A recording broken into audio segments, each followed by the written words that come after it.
اعوذ باللہ من الشیطان الرجیم بسم اللہ الرحمن الرحیم و اور اتمو پورا کرو، اتمام کرو، مکمل کرو، کمپلیٹ کرو، کس کو؟ الحج، حج، اتم الحج اور پورا کرو حج، والعمرہ اور عمرہ، کس کے لیے؟ للہ، اللہ تعالی کے لیے، خالصاً کریم رب ذوالجلال کے لیے۔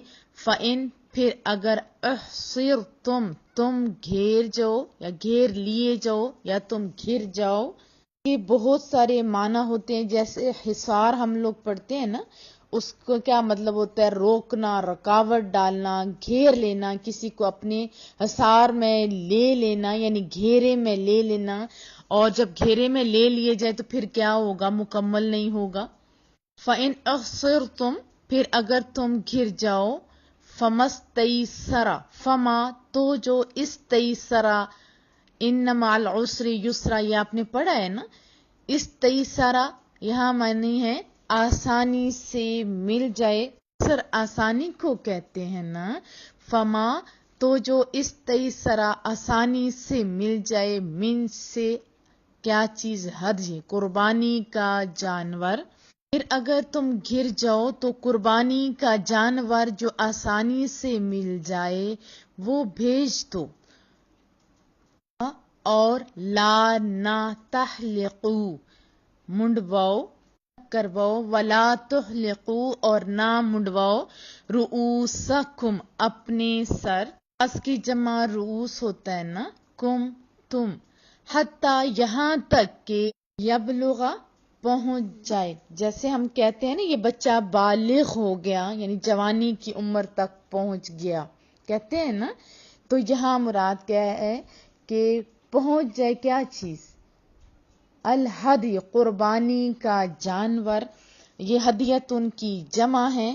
ہدیہ عام جو ہماری زبان میں تحفے کو کہتے ہیں نا، تو یہاں اللہ کی راہ میں قربانی جو کی جاتی ہے وہ بھی تو ایک تحفہ ہوتا ہے، کیونکہ ہدی وہی جانور ہوتا ہے نا جس کو اللہ کے تقرب کے حصول کے لیے قربان کیا جائے۔ حلہ اپنے ٹھکانے پر، یعنی جس جگہ پر قربانی کرنی ہوتی ہے، حلال ہونے والی جگہ تک۔ وَلَا تَحْلِقُوا رُؤُوسَكُمْ اور نہ منڈواؤ اپنے سر، حَتَّى يَبْلُغَ الْهَدْيُ مَحِلَّهُ یہاں تک کہ پہنچ جائے قربانی کا جانور اپنے ٹھکانے پر۔ فمن پس جو کان نہ ہو، منکم تم میں سے، مریدن بیمار ہو، او یا بھی اس سے اذا تکلیف ہو، من سے رأس ہی اپنے سر میں، یعنی اس کے سر میں اگر تکلیف ہو، ففدیہ تو فدیہ دے، معاوضہ دینا، فدیہ دینا۔ اور اس کے 3 طریقے بتائے جا رہے ہیں۔ نمبر 1 من صیام روزے سے، او یا صدقہ یا خیرات سے، او یا نسک یا قربانی سے۔ تم میں سے جو شخص بیمار ہو یا اسے کچھ تکلیف ہو سر میں اور وہ سر منڈا لے تو وہ فدیہ دے دے روزوں سے یا خیرات سے یا قربانی سے۔ فَإِذَا اور جب امین تم امن میں ہو جاؤ، فمن تو جو تمتع فائدہ اٹھانا چاہے، جیسے قرآن کریم آیا ہے نا، متاع قلیل تھوڑا سا فائدہ۔ فَإِذَا أَمِنْتُمْ اور جب تم امن میں ہو جاؤ، فمن تمتع تو وہ فائدہ اٹھانا چاہیے، یعنی حج سے پہلے مکہ پہنچ جاؤ تو جو فائدہ اٹھانا چاہے، بالعمرہ عمرہ کا، الا ساتھ، حج کے ساتھ، فما تو دے جو چیز، کیا؟ استیسرا جو اسے میسر ہو، یعنی آسانی سے جو چیز اسے میسر ہو، من الحج قربانی سے، تو جو اسے میسر ہو قربانی دے۔ فما پھر جس سے لم یجد، لم ہوتا ہے نہ، یجد طاقت نہ ہو، کا معنی ہوتا ہے پانا، ایجاد بھی اسی سے ہے۔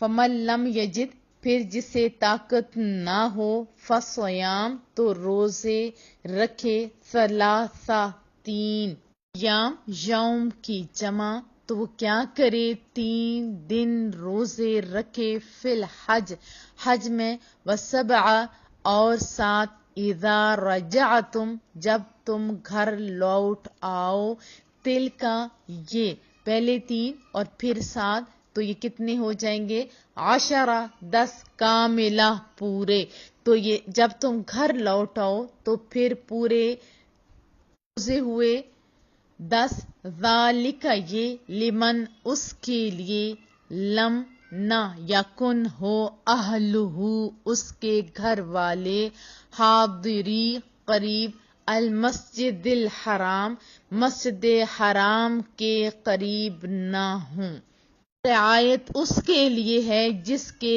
گھر والے مسجد حرام کے قریب نہ ہوں واتقوا اللہ اور ڈرا کرو اللہ سے وَعَلَّمُوا اور تم جان لو ان بے شک اللہ تعالی شدید سخت ہے عقاب سزا دینے والا سخت سزا دینے والا ہے شدید العقاب سخت سزا دینے والا ہے عقاب آپ کو پتہ ہے کس کو کہتے ہیں ایڑی کو وہ پیچھے پیچھے آتی ہے نا ایسے ہی سزا پھر پیچھے پیچھے آتی ہے جو بندے نے غلط کام کیا ہوتا ہے اور ڈرو اللہ سے اور جان لو کہ بے شک اللہ تعالی سخت سزا دینے والا ہے پہلے سارا سمجھا دیا پھر جو نہیں اس پہ عمل کرے گا تو پھر اسے سزا ہی ملتی ہے نا وَأَتِمُّ الْحَجَّ وَالْعُمْرَةَ لِلَّهِ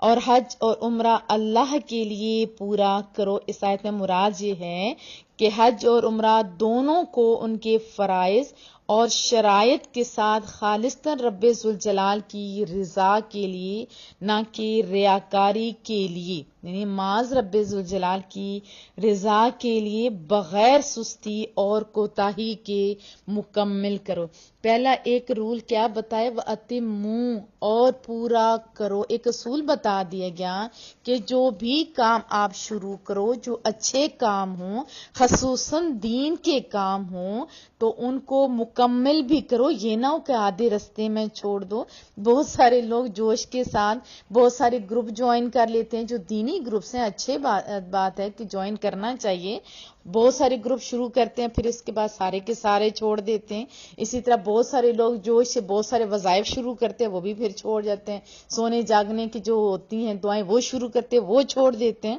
اسی طرح بہت سارے لوگ میں نے دیکھا ترجمہ تفسیر تجوید اور پتہ نہیں کیا کیا شروع کرتے ہیں جو کہ کام یہ سارے کے سارے اچھے ہیں لیکن بعد میں وہ اسے آدھے رستے میں چھوڑ دیتے ہیں اور اس کو مشکل سمجھنے لگ جاتے ہیں جیسے بہت ساری لڑکیاں ترجمہ تفسیر کا شروع کرتی ہیں ابھی ایک پارہ بھی مکمل نہیں ہوتا تو پھر ایگزام کے ڈر سے پھر چھوڑ جاتی ہیں تو یہ طریقہ درست نہیں دیکھیں اسکولوں میں کلاسز میں چھوٹے بچے بھی ہوں چاہے گریڈ 1 کے ہوں یا بڑی کلاسز کے ہوں تو کتنے زیادہ سبجیکٹ ہوتے ہیں وہ کور کر لیتے ہیں نا تو ہم بھی کور کر سکتے ہیں تو ہمیں جو بھی کام شروع کرنا ہے اس کو کیا کرنا ہے پورا کرنا ہے اور خالصتاً جو دین کے کام ہیں اس میں ہم نے کیا کرنا ہے معاذ رب ذوالجلال کے لیے اس کی رضا کے لیے ہم نے شروع کرنے ہیں اسی سے دعا مانگنی ہے لیکن پھر کیا کرنے ہیں مکمل کرنے ہیں کیونکہ جو بھی چیز آپ دیکھ لیں کوئی بھی انکمپلیٹ ہو تو وہ کیسی لگتی ہے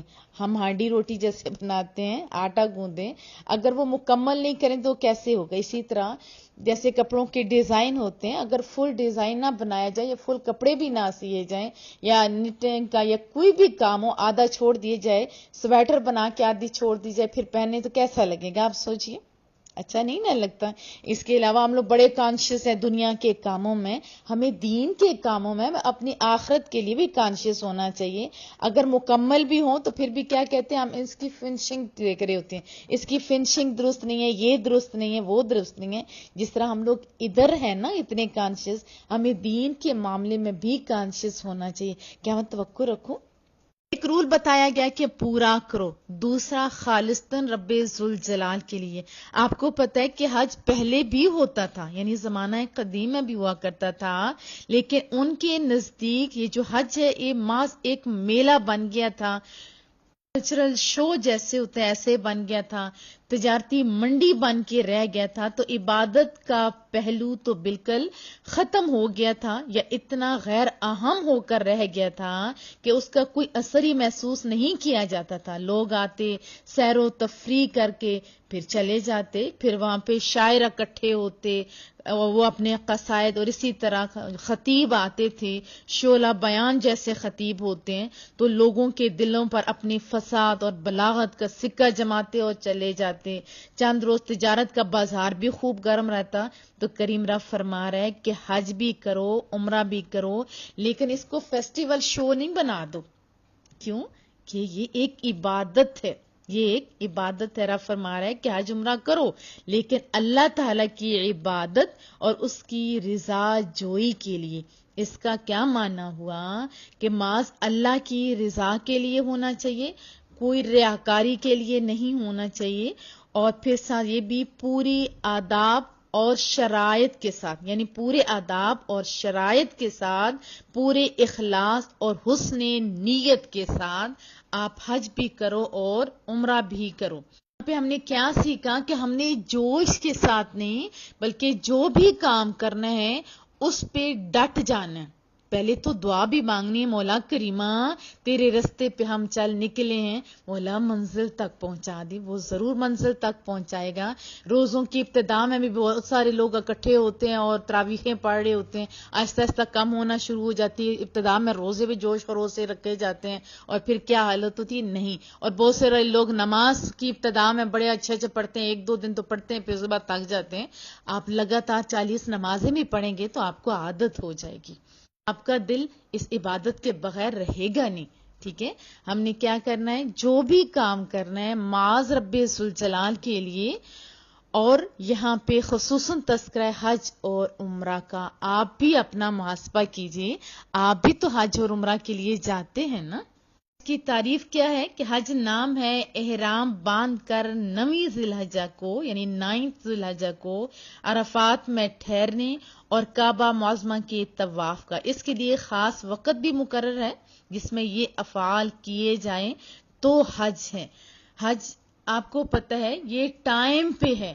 ضمناً یہ بات بتا دوں کہ ہمارے جتنے بھی دین کے کام ہیں، نماز ہے، روزہ ہے، جتنے بھی ارکان ہیں، وہاں ٹائم کی پابندی بہت ضروری ہے۔ اب پورے سال میں ہماری جب مرضی ہم حج کریں نہیں، ان کے ایام معین ہیں۔ اسی طرح ہم کہیں کہ ہماری جب مرضی ہم روز رکھیں نہیں، رمضان میں ہی فرض روزے رکھے جائیں گے، بعد میں رکھیں گے، ثواب ضرور ہوگا، لیکن رمضان جتنا ثواب نہیں ہوگا۔ سمجھ آ رہی ہے نا؟ ابھی جو لوگ ایک غلط تصور جو ہو اس کو ہوا بھی دے رہے ہیں کہ لیٹ شادیوں پہ جانا، ہر کام لیٹ کرنا، اور پھر ایک مشہور محاورہ کہا جاتا ہے کہ بڑا آدمی ہمیشہ لیٹ آتا ہے۔ نہیں، مصطفیٰ کریم صلی اللہ علیہ وسلم سے بڑا کوئی نہیں، انہوں نے ٹائم کی پابندی دکھائی ہے۔ کریم رب جس نے ہم سب کو بنایا ہے اس نے بھی ہمیں یہی سکھایا ہے کہ ٹائم کی پابندی بہت ضروری ہے۔ تو میرے بچے جو مجھے سن رہے ہیں وہ کیا کریں گے آج کے بعد؟ انشاءاللہ ٹائم کی پابندی ضرور کریں گے۔ اس کے فرائض کیا ہوئے؟ احرام، وقوف عرفہ اور طواف زیارہ۔ ساتھ ضمن میں اس کی اقسام بھی بتا دوں آپ کے معلومات کے لیے۔ حج کی 3 قسمیں ہوتی ہیں۔ ایک افراد، یعنی صرف حج کا احرام باندھا جائے۔ دوسرا ہے تمتع، یہ حج کی دوسری قسم ہے۔ پہلے تمتع میں کیا ہوگا؟ پہلے عمرہ کا احرام باندھا جائے، پھر عمرہ کے احرام سے فارغ ہونے کے بعد اسی سفر میں حج کا احرام باندھا جائے۔ ٹھیک ہے۔ نمبر 3 ہے قران، یعنی عمرہ اور حج دونوں کا اکٹھا احرام باندھا جائے۔ اس میں عمرہ کرنے کے بعد احرام کی پابندیاں ختم نہیں ہوتی، اس میں احرام کی پابندیاں ختم نہیں ہوتی بلکہ برقرار رہتی ہیں۔ میں ایک جو پابندی ہوتی ہے یہ کہ عمرہ میں صرف احرام باندھ کر خانہ کعبہ کا طواف اور صفا مروہ کی سعی کرنے کے بعد حلق کروانا ہوتا ہے، اور اس کی ڈیٹیل بھی زیادہ ہے، تو بہت ساری بکس ملتی ہیں، آپ ضرور ان کی جو ہے اسٹڈی کریں۔ تو ہمارا اپنے گروپس چل رہے ہیں جس میں ہم لوگ اس کی ڈیٹیل بتاتے ہیں، جس کو ضرورت ہوگی انشاءاللہ ہم لوگ اسے دیں گے۔ پھر بڑے خوبصورت طریقے سے کریم رب سمجھا رہا ہے کہ اگر تم گھر جاؤ تو قربانی کا جانور جو آسانی سے تمہیں مل جائے وہ بھیج دو، اور نہ منڈواؤ اپنے سر یہاں تک کہ پہنچ جائے قربانی کا جانور اپنے ٹھکانے پر۔ پس جو تم میں سے بیمار ہو یا اس سے کچھ تکلیف ہو سر میں، تو وہ سر منڈوا لے، تو وہ کیا کرے؟ فدیہ دے، یا روزوں سے، یا خیرات سے، یا قربانی سے۔ اس میں بھی ہمیں پتہ چلتا ہے کہ اگر تم احرام باندھ چکی ہو، پھر راستے میں بیمار ہو گئے یا دشمن نے راستہ بند کر دیا اور تم حج کے ایام میں وہاں نہیں پہنچ سکتے، اس کے علاوہ بھی کچھ صورتیں ہو سکتی ہیں، جیسے پاسپورٹ میں کوئی خرابی ہو جائے، رستے میں کچھ اور مسائل آ جائیں، میں پھنس جائیں، یا کوئی بھی ریزنز بن جائے، وہاں بندہ پہنچ نہیں سکتا، تو اب احرام سے نکلنے کی یہ صورت ہے کہ قربانی کا جو جانور تم گھر سے لائے ہو وہ کسی کے ہاتھ بھیج دو یا اس کی قیمت روانہ کر دو۔ یہ کہو کہ حرم میں پہنچ کر تمہاری طرف سے جانور ذبح کر دیں گے۔ جب تم یہ خیال کرو کہ وہ حرم میں پہنچ گئے ہوں گے، ٹائم کا پتہ چل جاتا ہے نا کہ وہاں پہنچ گئے ہوں گے، ابھی تو بہت آسانی ہے، فون پہ بتا دیتے ہیں کہ ہم تو پہنچ گئے ہیں اور جانور ذبح کر دیا گیا ہوا ہے، تو تم سر منڈوا کر یا بال کٹوا کر احرام کی پابندیوں سے آزاد ہو سکتے ہو۔ لیکن اگر بیماری کی وجہ سے جلدی سر منڈوانے کی ضرورت پڑ جائے تو فدیے کے طور پر کیا رکھو؟ روزے، صدقہ بھی دے دو یا جانور ذبح کر دو۔ صحیح حدیث سے یہ بھی پتا چلتا ہے کہ 3 روزے یا 6 مسکینوں کو 2 سیر گندم یا 4 سے جو صدقہ فطر کے اندازے کے مطابق دے، یا کم سے کم بکری ذبح کر دے، جتنی طاقت ہو۔ اسلام تو بڑا پیارا ہے نا، آسانیاں کرتا ہے، اور حجامت پھر بنوا لے۔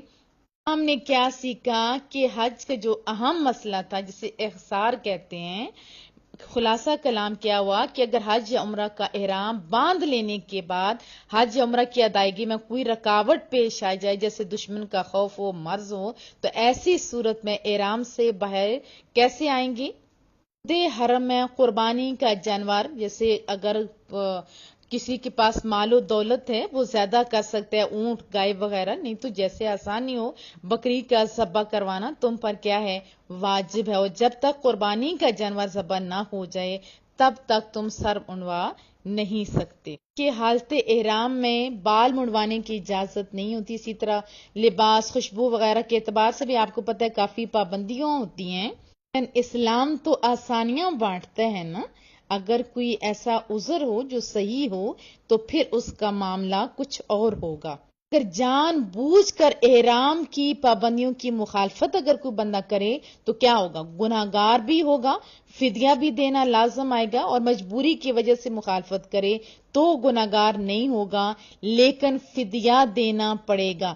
البتہ مجبوری والے کو فدیہ میں بھی کچھ رخصتیں دی گئی ہیں، جیسے دم کا حکم ہے، وہ جرم اگر بیماری یا سخت گرمی یا شدید سردی یا زخم یا پھوڑے یا جوؤں کی سخت ایذا کے باعث ہوگا تو اسے جرم غیر اختیاری کہتے ہیں۔ اس میں کیا اختیار ہے کہ دم قربانی کے بدلے 6 مسکینوں کو ایک صدقہ دے دے، یا 2 وقت پیٹ بھر کر کھانا کھلائے، یا 3 روزے رکھ لے، اور اگر اس جرم میں صدقہ کا حکم ہے مجبوری کیا تو اختیار ہوگا کہ صدقہ کے بدلے 1 روزہ رکھ لے۔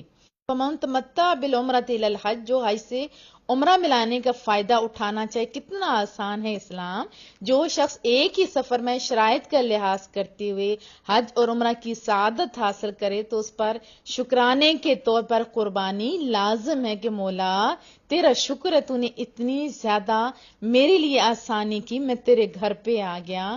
اور یہ قربانی عید کے دن والی قربانی نہیں ہوتی بلکہ جدا گانا ہوتی ہے، اور اگر قربانی کی قدرت نہ ہو تو پھر اس سے کیا حکم ہے کہ وہ 10 روزے رکھے، ان میں سے 3 روزے حج کے دنوں میں، لگاتار 10 نہیں اللہ نے فرمایا، کیونکہ کمزوری ہو جاتی، یہ نہ ہو کہ روزے تو رکھتا رہے لیکن وہاں پہ بے ہوش پڑے، نہیں، 3 روزے وہاں رکھے، یعنی یکم شوال سے 9 ذی الحجہ تک احرام باندھنے کے بعد کسی بھی 3 دن میں رکھ لے، اکٹھے رکھے یا جدا جدا، دونوں کا بندے کو اختیار ہے، اور 7 روزے 13 ذی الحجہ کے بعد رکھے۔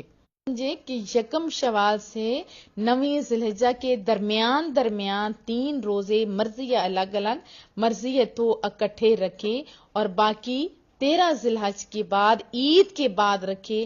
مکہ مکرمہ میں بھی رکھے جا سکتے ہیں لیکن افضل کیا ہے، وہاں پہ آپ جو آسانی سے عبادات کر سکتے ہو، طواف کر سکتے ہو، وہ کرو، تو باقی گھر آ کے رکھ لو روزے، یہ افضل ترین ہے۔